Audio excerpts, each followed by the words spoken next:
You're listening to the AfterBuzz TV network, now the largest new media platform on the web, and your number one source for after-show entertainment.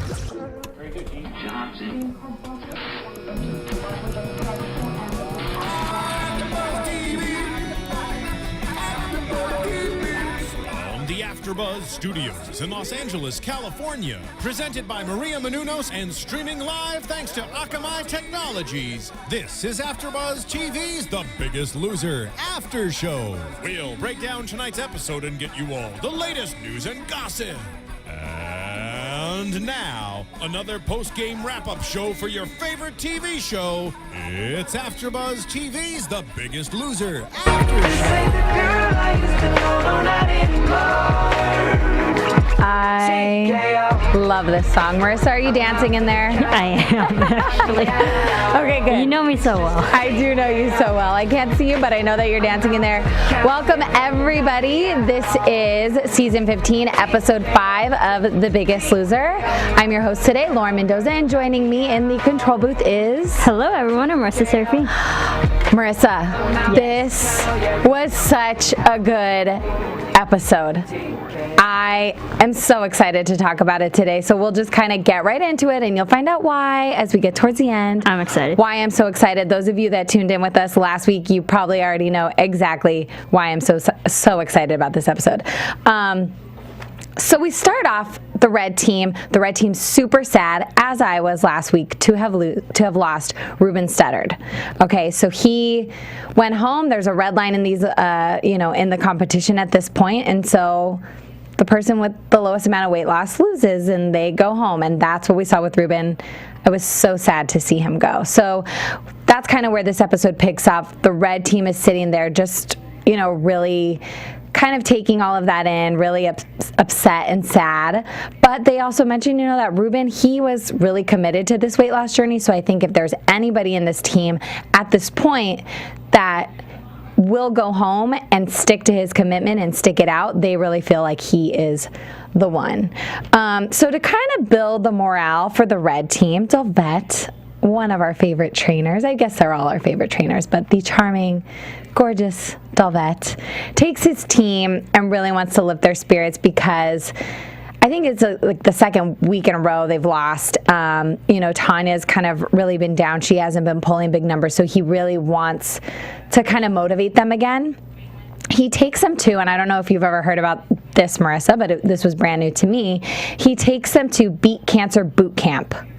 Beat Cancer? No, yeah. I have not heard of that. Well, it's kind of amazing. So if you've never heard of it, I suggest anybody can look it up. And what's great about this particular team is it's basically a group of women that get together, and they're ladies that have either fought cancer or are currently going through cancer. But what they said, which I was so amazed by, is that they still welcome anyone because, and it is so true, there isn't anybody in this world that hasn't been touched or affected by cancer in some way. Even if it wasn't you directly, it could have been a parent, it could have been a friend, whatever it may be. All of us have known someone and experienced what cancer puts our loved ones through. So I thought this was really amazing, and it was so sad. We see David, who we learned about his story from the very beginning of the season, and David's just immediately emotional. Just in meeting the women, not even having spoken to them, but they're speaking, about their group and what they do, and David just immediately starts to cry, and we learn again, or we're reminded again of what David went through. So David, at 22, was married, and within 6 months of his marriage, he learned that his wife had cancer. His wife was diagnosed. Only 6 months into their marriage. That's hard. I can't even imagine. I mean, marriage is hard, but then you're newlywed and you're kind of going into this just feeling like everything's going to be this amazing experience. You're in that newlywed phase, and you're hit with this, and you don't get a newlywed phase when this happens. Like, to me, that's what broke my heart for him, is that you go into this marriage with such high hopes and this, dreaming of this amazing, beautiful future with your wife, and you get that news. But David was lucky to have his wife for 10 years. She fought the battle for 10 years before she actually passed away. And the thought of it and just kind of reliving that story, each time that we've seen David talk about it on the show so far, brings him to tears. And it brings me to tears as well. I mean, it's just a horrible story. He has 2 daughters with his first wife. He has since remarried, he says. But his goal and his journey is to really keep that promise that he made to his first wife, to always be there for their daughters and to be there to watch them grow up and never leave their side. So that is what is his goal in this entire journey. So that was a really touching moment for me. We see them kind of go through the boot camp, and towards the end of it, the red team is hugging and chatting, with the women at this boot camp. And Tanya, who I love so much, is so touched by them. And she makes a really good point, and something I don't think, we're not reminded of it every day, so we're not thinking about it every day. But she said, I'm not going to complain anymore. These women really inspired me, and I have nothing to complain about. I can think about all the horrible things, all the bad situations that I'm going through, but there's other people that are going through chemotherapy. There's other people that are losing their battle to cancer. And when you think about that, it really kind of puts into perspective her own situation, and I think for a lot of us too, that we can't complain. We can complain, and then you think about what somebody else might be going through and how they might be losing their battle. Like, I'm not exercising sometimes because I'm lazy, okay?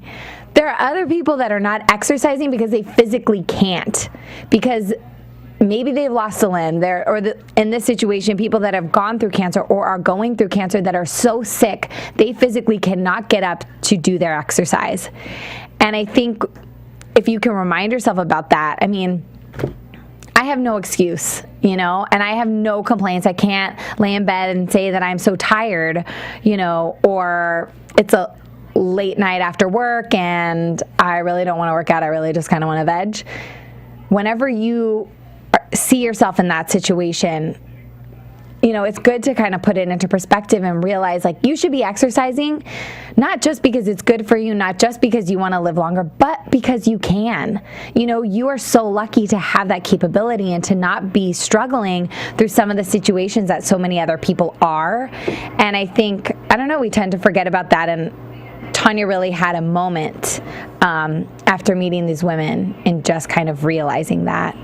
So that was a really amazing moment. I think that's a good idea, that they send them to a certain, community and people who have gone through bad experiences already, or are still going through that experiences.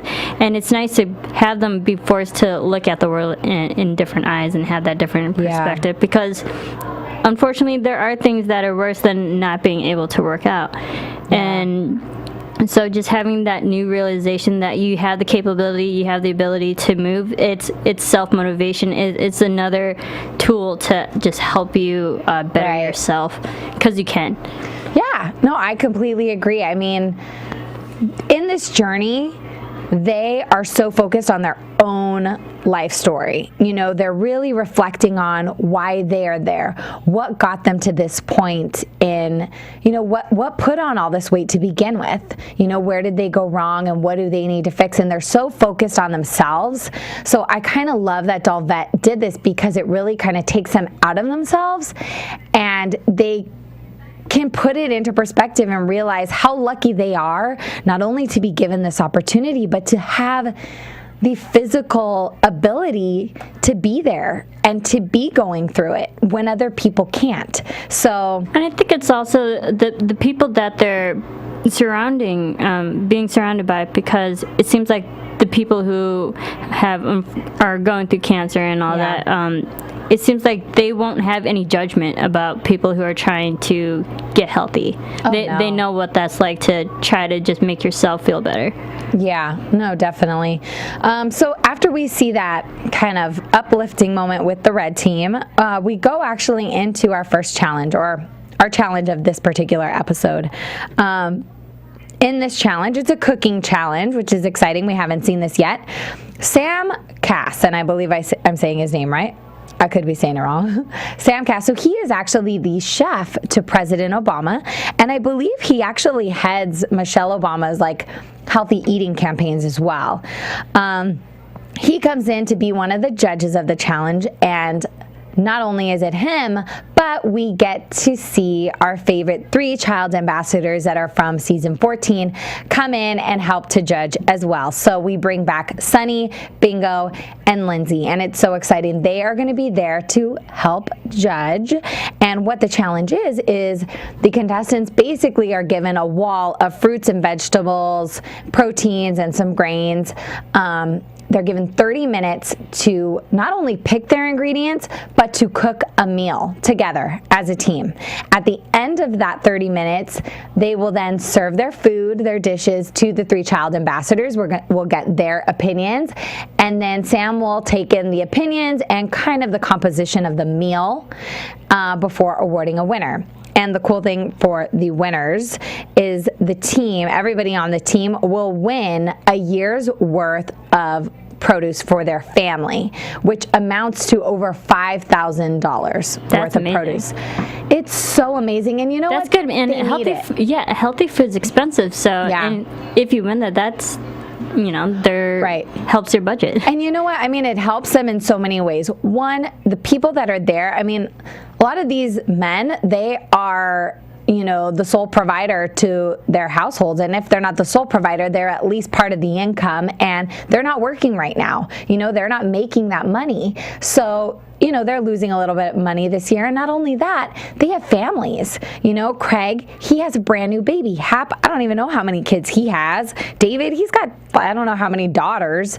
So they are all providing for so many, and to have that taken off of their hands, I mean, that's awesome. I think that's amazing. Is a lot. You can go far with that amount. I would really be wanting to win this challenge. It's a hard one, though. I think 30 minutes, I think it's great. We all want to know how to cook healthy food in a short amount of time because we're all about convenience. So I guess this challenge is a very good example to us.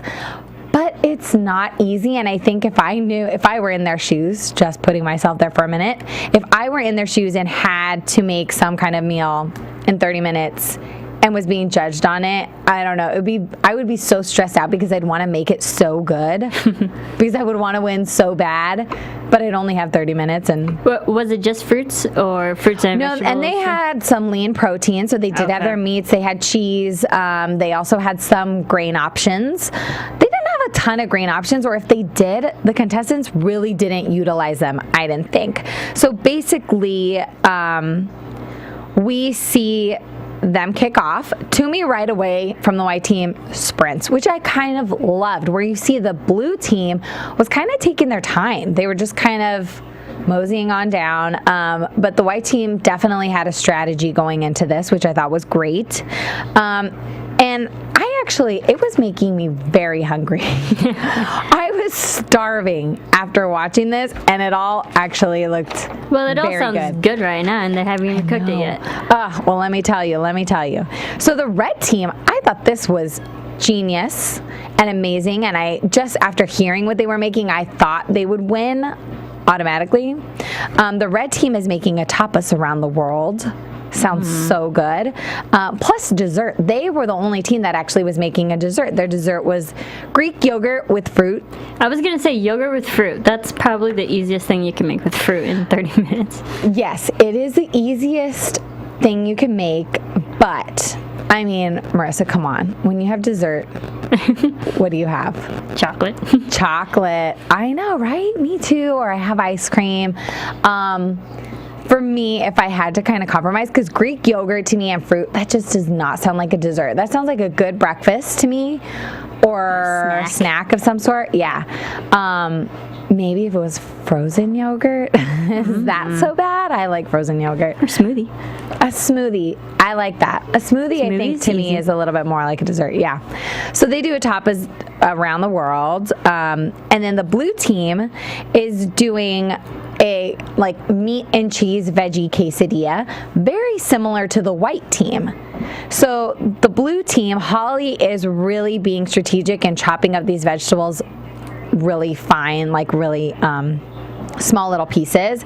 And this is all because Bingo is notoriously known, for those of you that watched last season, hates vegetables.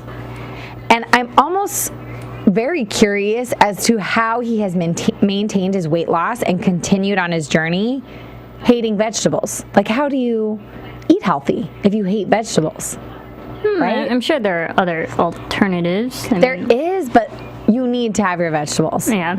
So you need your vitamins. You need your vitamins. And I mean, if protein. you only were having fruits and grains, I mean, fruit, that's a lot of sugar. You're probably taking in too much sugar. A lot of acid, too. Yeah, acid. I mean, so I don't get how Bingo still does not like vegetables. I would think his like palate maybe would be a little bit more refined at this point. His taste buds have changed. I don't know, but apparently that's not the case. So they were being really strategic and chopping it up really finely so that they could mix it up with the meat and cheese. So he's not tasting too much of the vegetables, which was a perfect plan. The blue team did a similar thing. Theirs was a mixture of steak and chicken quesadilla, which sounded so amazing to me. I love with fruit. Yeah. So that's all the blue team. And then the white team, they called it the Ranch Living Quesadillas with kale chips, okay? So that sounds amazing to me. But I have to admit, the first thing that came to my mind when I saw what they were actually creating, I thought, these people have only been on the ranch. It's their 5th week. They have lived years of unhealthy eating. How do they know how to make kale chips? Right? I mean, do you know how to make kale chips? Yeah. Or what? They are making the kale chips. No, I don't know. I don't know. I was like, I mean, unless, I guess this could probably be the case, unless they've been eating kale chips on the ranch and have kind of learned how to make them. Right. I guess we could assume that that's it, but I was like, kale chips. I just know kale chips, you buy them at a store. No, but you can like make them in a certain way. I don't know how to do it. I'm definitely going to look that up. If I find it, I'm going to tweet it out because I want to learn how to make kale chips. Were they provided like recipes on the sides or that's like what helping? That's what I was wondering, because you know what? They didn't reveal that. They didn't say that they were giving them recipes, but I feel like if you're giving so many people to make food, and good chance not all of them know how to cook or have really never seen the inside of a kitchen. So I think they probably had some production help on the side. I think you're probably right, because like I said, they didn't say that. They didn't bring that up when talking about the rules. Like, they didn't say, we're going to give you a few different recipes or different ideas. But I did see somebody looking at a paper. Like, they were following a recipe. Yeah. So, I don't know. That's one of the mysteries of reality TV. Didn't tell us, yeah. Yeah.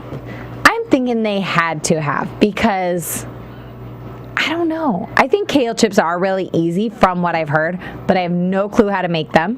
Mm-hmm. So it just kind of really surprised me that that was the thing that they thought to do was, kale chips. And I thought, when did you learn to make those?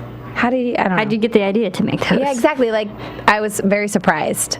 But it sounded amazing. And it looked amazing. All 3 of the dishes were served to the kids.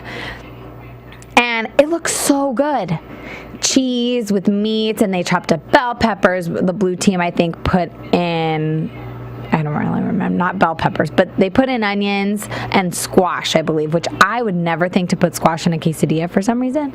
But then squash is good. It is good, but I don't think to eat it in a quesadilla. But what Holly did was, like I said, she chopped it up super finely, so kind of mixed it in with all the veggies. I love bell peppers, so that made more sense to me. I think that's something that I would naturally turn to. And they came with like a cup of mixed berries for their fruit, and then the kale chips, which looks so good. Well, basically the winner, the winner was very heavily dependent, I think, on Bingo's reaction. Bingo chowed down on the blue team's steak and chicken quesadilla. Like, he went to town. And I think they were so impressed by that. And in addition to that, it was a very well-rounded meal. They had the protein, they had the vegetables, they had the fruit. Did they choose, did each kid choose whichever plate that they wanted? They actually didn't. They didn't pick what team they wanted, but they would eat the dish and then they would ask them their opinion. And I don't remember which team it was, but they had, I think it was the red team, they had these sweet potato chips, okay? So good. And they weren't the chips that you buy, because they had to make them with sweet potato. So I don't know how they did it. I don't know if they baked them. I'm not really sure. But Sunny really liked them and thought that they were a great alternative, obviously, to the typical potato chip. Bingo, however, did not have a very good reaction to them. So you could see that this decision was just kind of based on their reaction. They didn't personally pick, the kid ambassadors, which team they liked, or maybe if they did, we didn't see that. We really just saw kind of their reaction to each plate after they ate it. So they kind of liked everything for the most part. Do you think, had they not used kids, had they used adults to judge each plate, would we have gotten different results? I don't think so. No. I don't think so, because Sam ultimately picked the winner, and the winner was the blue team, and he based it not only off of Bingo's reaction to it, so I think that really determined the taste factor, but to Sam it was not just taste, but it was the balance of the meal and the balance of your micronutrients. And this was just kind of the perfect combination, which I just thought was interesting, because I feel like the white team was going for the quesadilla first, and then the blue team did it. So, and then the blue team. So and then the white team should have got it because they thought of it first. According to my perspective, according to what I saw, that's what it looked like to me. But again, I wasn't there. Maybe they didn't know what each other was making. Who knows? Right. But I have to say, the blue team wins, and I'm just kind of like, that's great for the blue team. Hap is super happy because he has all these kids, and now he can provide, a year's worth of produce for them. That's awesome. That's good. Yeah. But like, the blue team is like, they have it so easy, it looks like, to me. They have it so easy, or maybe they're just working so hard and it's really working to their benefit. But this is the second challenge that they have won, I believe. They could have won the previous ones, but second challenge in a row. Last week they had immunity, and they've won all the weigh-ins. They haven't lost any members of their team. I mean, they're on the up and up. I mean, they are on the up and up, and you could tell that because they're on such a great winning streak, that it really builds like their team morale. And because of that, they're working out really well together. I feel like they're really bonding as a team, which is, working out to their benefit. That's good. Yeah. So after that, then we kind of cut away after this challenge. During the challenge, when Bingo comes back, we did see a little bit of Jennifer, the contestant Jennifer, talking about how impressed she is with Bingo and with what Bingo's family has accomplished since him being on the show last season. Basically, Bingo's family has lost like over 200, 300 pounds. I mean, they've lost a ton of weight, and they've done it together as a family unit. Good for them. It's amazing. And Bingo's keeping it off. He has such a positive attitude, as we all know. And Jennifer, I mean, we've seen this from the very beginning. She has a lot of guilt about her youngest daughter, who is overweight. And you can tell she is just so concerned with what to do and where to go from this point with her daughter's, healthy journey. She's right now obviously there to focus on her own, but it really seems like the purpose of that is so that she can take it home and know what to do, know what to feed her daughter, know how to incorporate a healthy lifestyle into her daughter's life, and to be a good example. It's heartbreaking, actually. It's sad to see how much guilt she carries because of it.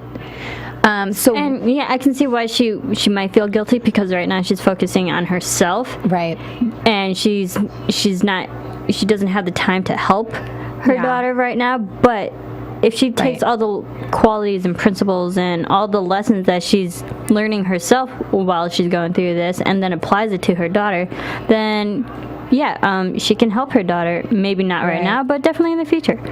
Yeah, it just seems like her daughter is on her brain this entire journey. That might be another good motivational factor for her.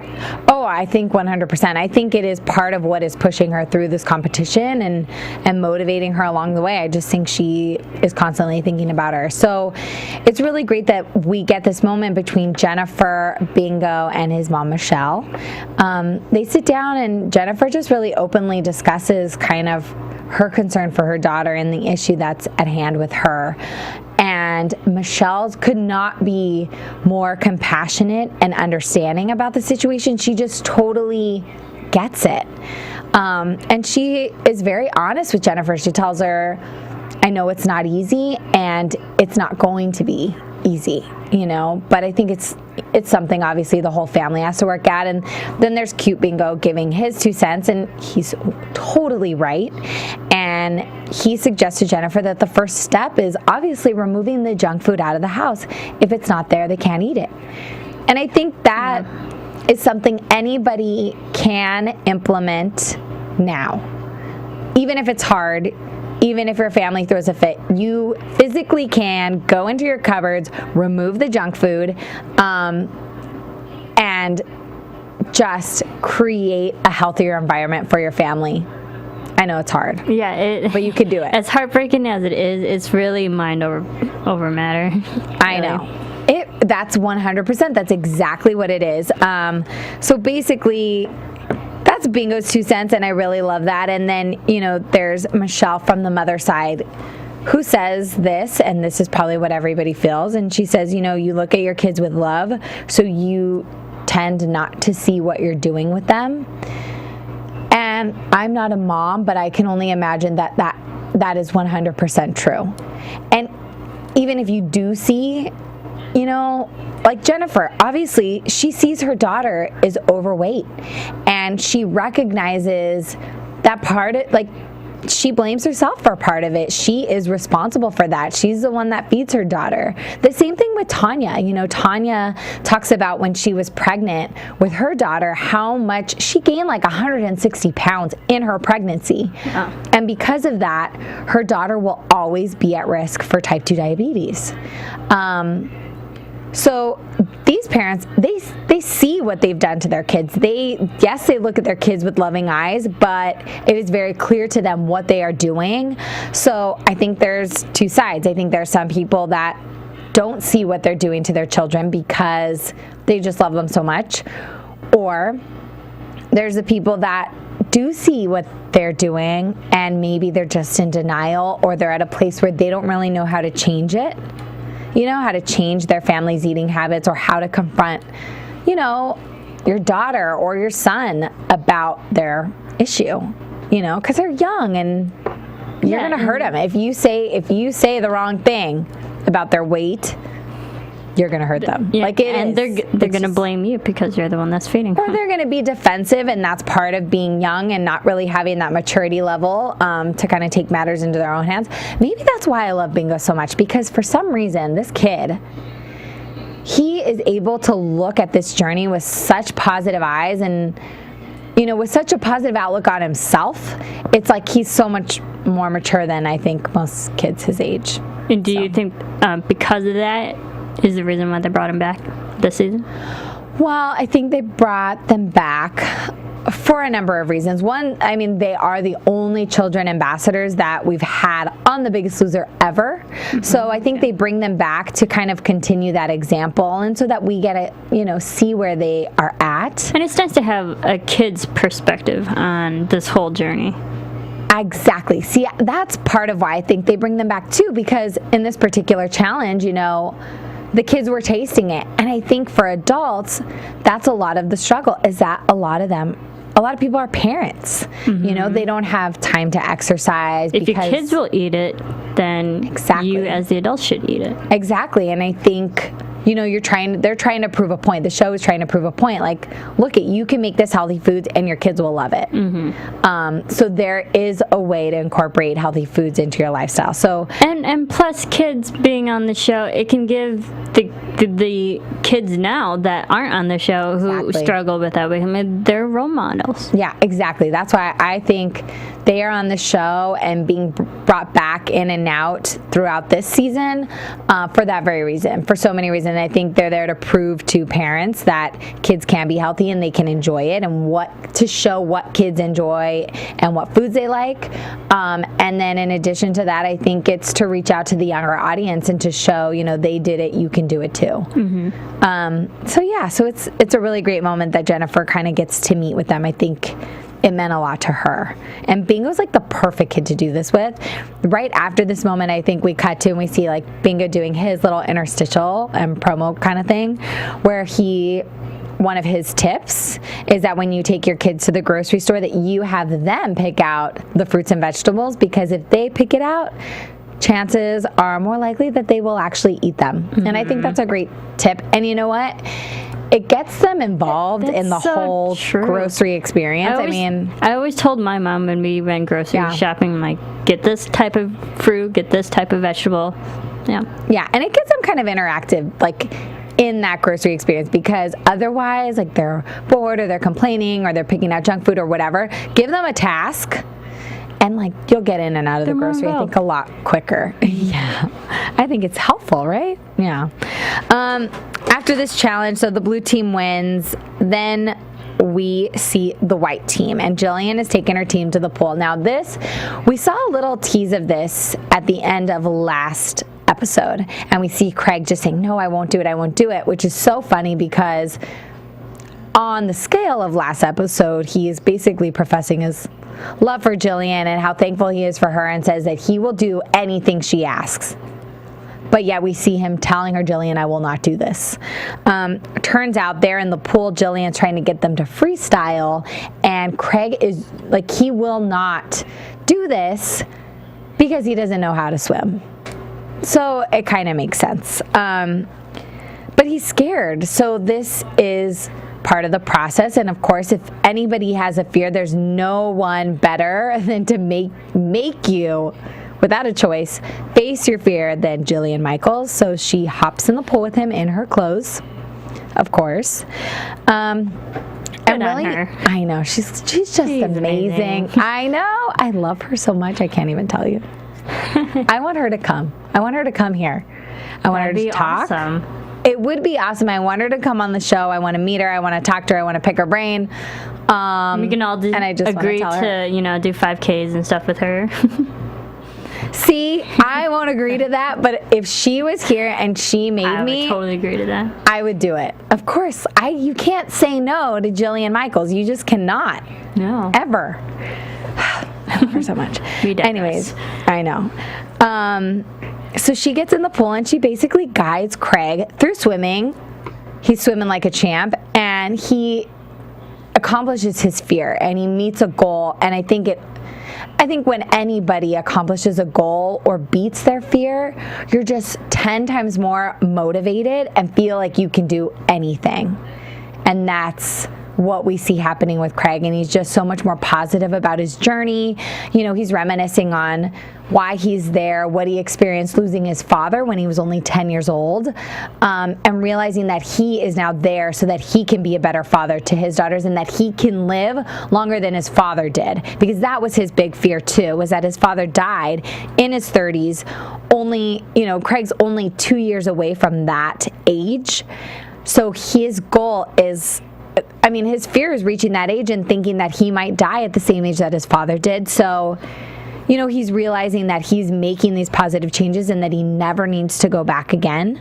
And why he's doing this, he's just 10 times more motivated, which is great to see. Yeah, that's smart. Yes. We cut to the red team in the gym, and this is interesting. Tanya's not there. Tanya is not feeling well. Tanya says she cannot get out of bed. So the red team is down, and I am surprised we did not get a scene of Dolvette in her face dragging her out of bed, because that's, I think, what Jillian Michaels would have done. right? Don't you think? But do you think there was also something more serious to that, why she wasn't feeling well? Well, no. And I'll tell you why I don't think that. One, I don't think that because, Delvette really didn't say anything. I mean, he basically just said, Tanya's not feeling well. She's saying she really can't get out of bed, and there's nothing I can do about that. That's what Delvette said. So Delvette says, in this instance, we needed to envision Tanya on our shoulders, and we're carrying her through this. We're down one person, which could affect us at the weigh-in, so we need to make up for that. So the red team is basically killing it in the gym. We see Rachel, I mean, she's in her early 20s. This girl, I'm telling you, we have not seen the best of Rachel yet. There is more to see from her. I think she's really going to surprise us as long as she stays in the competition. They're just killing it, which is awesome to see, and they're definitely motivated. Then we see the next morning, Tanya does get up. Tanya gets up, and she goes walking. She decides, to exercise, and she says what got her out of bed was thinking back on her experience with the Beat Cancer Boot Camp and remembering those women, their influence, and what they're going through. And what they're going through, like we said in the beginning, is so much worse than just not feeling well on a certain day. And she uses that motivation to get up. She does not want to be the reason her team loses at the weigh-in, because she has pulled low numbers for the previous 2 weeks. So if she's skipping a weigh-in or skipping a workout, she's not killing it. She's not pulling her weight. And if she, again, pulls a low number, there would be nobody else's fault but her own at that point. And I think she really doesn't want to be that reason. So she does get up and she works out. Then we see the blue team, and they are, once again, anybody that's a fan of Bob knows that he's a fan of CrossFit. I think it's part of his everyday. So he's continuously getting his team involved in CrossFit, weightlifting, and they're just kind of killing it too. Like I said, they're right now, they're breezing through this competition. They're working hard. They're definitely earning it. But when it comes to winning the challenges, winning immunity, they are so lucky. So lucky. Bob, I don't know what he's doing, but they got it. They got it going for them. Before we get to the final weigh-in, we get to see a glimpse of Lisa from last season. Lisa is an amazing story. I was so lucky to actually have gone to the finale of last season and see her in person. She's a knockout, first of all. But she is amazing because she was only on the ranch for 5 weeks last season. And I don't even know how much weight she has lost, but she is so thin. She just looks so good, and she did all of that at home. And she was really cute because we got to see a little glimpse of her, and she's promoting, how much water is an important part of our health journey. Mm-hmm. And she talks about how she went home and got to lose her weight with her home team, what she says, which I thought was really cute. And her husband lost 70 pounds, and her kids have since become more active. So it's just a cute little peek to any of those who love last season and love Lisa. She's just just a true example of being able to do it at home. Anybody really can do it. You don't need the Biggest Loser to do this. Yeah, and you don't need to win the Biggest Loser to keep losing weight. Oh my God. I think she won the at-home challenge last year. And I almost feel like she could have won the entire thing had she had, the people that went home, if they could win the final prize, she would have been a top contender because she lost so much weight, more than some of the people that stayed on the ranch for a long time. So for those of you that are on your own journey to lose weight and feel like, you really need the Biggest Loser, or you need something like this, mm-hmm. You don't. And you might want that. I think really everybody wants it. It's self-motivation. It's all in the mind. And it's kind of finding that way to motivate yourself and to educate yourself and to enlist people around you that will be supportive and be on your team. Lisa went home. She did it with her husband and her kids, who obviously, they did it with her. They were supportive of it and they joined her. So if you have friends or family that are willing to do the same thing for you, take advantage of that because I think that will only help the results come faster. That's my thought. Absolutely. We get into the weigh-in. Now, Marisa, this is why this episode is like my favorite. Craziness. First ever. This is the first ever that we've ever seen this happen on The Biggest Loser. Jillian has broken the rules. What? Yes. What? Right? Jillian, my favorite, has broken the rules. I was a little frightened at first when Allie kind of reveals this, but it turns out Jillian supposedly broke the rules by giving her team caffeine supplements, not against, but without, I guess, the doctor's approval.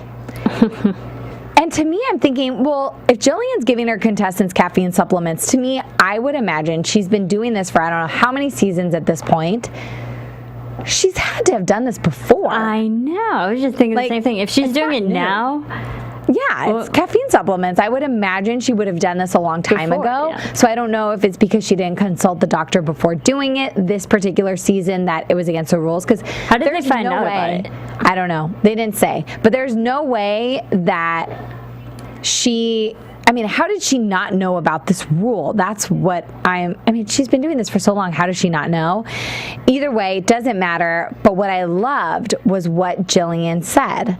Jillian said that caffeine supplements is significantly healthier than unlimited amounts of coffee. My only regret is that my team is suffering as a consequence of my professional opinion.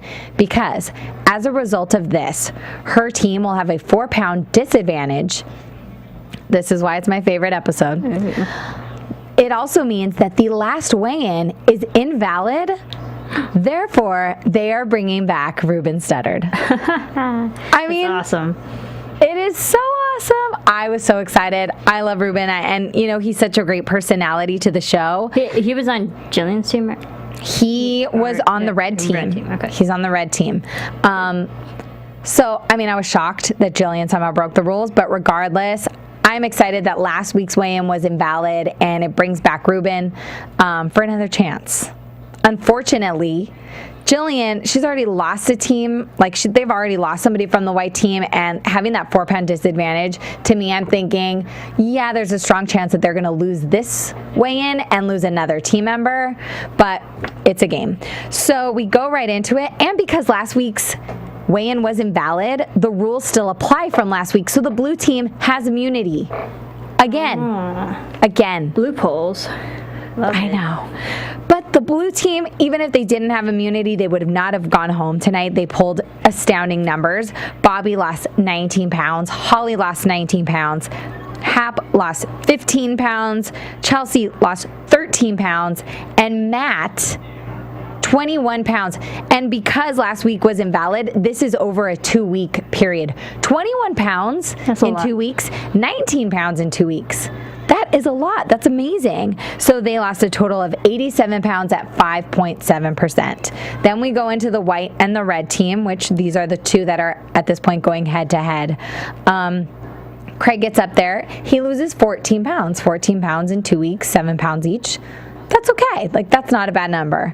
Marie, she lost 12, which I think for a female at this point in the competition, that's pretty good. A solid 6 pounds each week at least. Jay lost 13 pounds and Toomey lost 13 pounds. Again, for a female, I think that's pretty awesome. Then, so they have a total weight loss of 52 pounds, but because of that 4-pound disadvantage, they have only lost 48. So they're at a 4.7%, which means the red team goes up and they have to have lost more than 45 pounds. So David gets up, he loses 13 pounds. Jennifer gets up and loses 12 pounds. Tanya gets up. This is big. Tanya gets up there and I'm thinking, she lost 4 pounds last week. Not a good number. And then she skipped a day of a workout this week. I was worried that we were going to see her lose only another 3 to 4 pounds for this week, so not pull a big number for a 2-week span. She loses 15 pounds. Wow. And that, if she only lost 3 to 4 pounds last week, she lost over 10 pounds supposedly in 1 week. That's amazing. Insane, and I don't know. This is in total, right? Over the last 2 weeks, she lost 15 pounds. Yeah, total over the last 2 weeks, she lost 15 pounds. But if the previous week, we did see that she only lost like 3 or 4 pounds. Right. So, she made up for it. She not only made up for it, but I'm also thinking, in these competitions, we see how the weight fluctuates, and sometimes they could kill themselves and plateau and like not lose anything and not understand. And then the next week, we see them just drop it all and there's tons of weight off. And I feel like that's kind of what happened with Tanya, and maybe her body's kind of kicking into gear finally.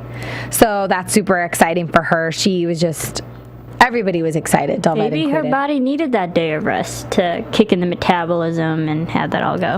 Look at you giving her the benefit of the doubt. Maybe. You're right. I mean, there's obviously times when we all need our rest. Rachel gets up there, and Rachel's the last one to weigh in. So she's kind of the one carrying the pressure of the team. So at this point, she's told that she needs to lose more than 5 pounds. And I guess for a 2-week span, like that's nothing. Well, she blows it out of the water. She gets up there and she loses 18 pounds. Wow. That's insane. So unfortunately for that, the white team does lose.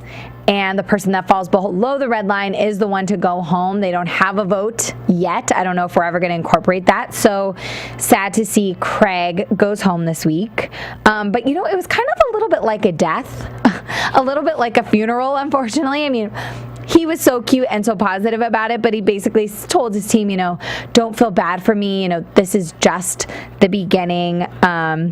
And he's like, it's my time. We all have our time, and it's my time to go home. And I'm just like, that just sounds like, when somebody dies, you say, it's my time. And I don't know. That's what it sounded like to me. So good thing Craig is not dead. He is going home, and he's going home with a positive attitude at that. He's accomplished a fear in being at the ranch, and I think he knows that he can keep going, and he has all the motivation in the world. So I really am hopeful that we'll see positive things from him. We will get to see what he looks like at the beginning of next episode, so definitely tune in for that. And to tease what is going to happen in next week's episode, Ruben Studdard comes back, ladies and gentlemen. I am so excited. That's good because I'm so excited. He didn't lose this week's challenge. Yeah. Well, he didn't really compete in this week because he was supposed to be at home. But the fact that he didn't have to leave again this week, that he's still there. Yes. And this is like a third chance for him. And when Ruben went home, it was because he wasn't pulling numbers, but even Delvette said, Ruben is putting in the work. And I wonder if he will experience a similar situation to Tanya, where she was putting in the work, but pulling low numbers, and it didn't make sense to even Delvette. So I wonder if maybe next week we'll see a really big weight loss, a really big number for Ruben, and he'll be back in the game. I hope, because Ruben's fun. Ruben is amazing. I want to get Ruben on the show too. I'm gonna work on that over the next week. Let's do that. But other than that, that wraps our episode. If you guys have any comments at all, of course, you go to iTunes. You can subscribe. You can rate us. Please give us that 5 stars or give us your comments. Let us know what you think about the show so far. Also, go to YouTube and you can leave your comments there and build a discussion, or you can tweet me at LoValles, LO_VALLES. And that wraps it for this week, and we will see you guys next week. Marissa, where can we find you? You can follow me on Twitter and on Instagram at Serafini TV. Love it. All right. Well, we'll see you guys next week. From executive producers Maria Menounos, Kevin Undergaro, Phil Svitek, and the entire AfterBuzz TV staff, we would like to thank you for listening to the AfterBuzz TV network. To watch or listen to other after shows and post comments or questions, be sure to visit AfterBuzzTV.com. I'm Sir Richard Wentworth, and this has been a presentation of AfterBuzz TV. Buzz you later. The views expressed herein are those of the hosts only and do not necessarily reflect the views of AfterBuzz TV or its owners or principals.